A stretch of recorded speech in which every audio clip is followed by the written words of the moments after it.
যা গরম দিয়েছে, ভাবছি এই গরমে একটু ঠান্ডা ঠান্ডা কিছু করা যায়।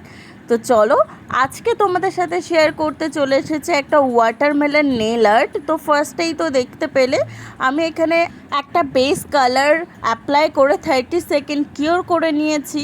তারপরে ওয়াটারমেলন বানানোর জন্য একটা রেড জেল পলিশ আর একটা লাইনার ব্রাশের হেল্পে আমি কিন্তু ছোট্ট ছোট্ট ট্রায়াঙ্গেল শেপের আর্টটা করে নিচ্ছি।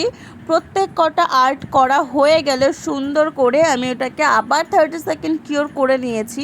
তারপরে একটা গ্রিন জেল পলিশ দিয়ে আমি ওয়াটারমেলনের বাকি যে পোর্শনটা রয়েছে ড্র করা সেগুলোকেও করে নিচ্ছে এক এক করে।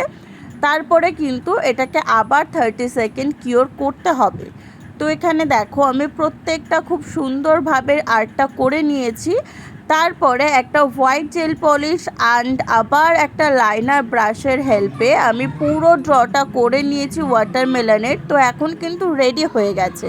আর ওয়াটারমেলনের সিডস বানানোর জন্য আমি কিন্তু সব থেকে ছোট্ট ডটিং টুলের ইউজ করেছি।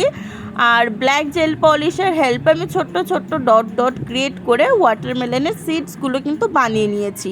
টপ কোট দিয়ে আর্টটাকে সিল করে দিয়েছি।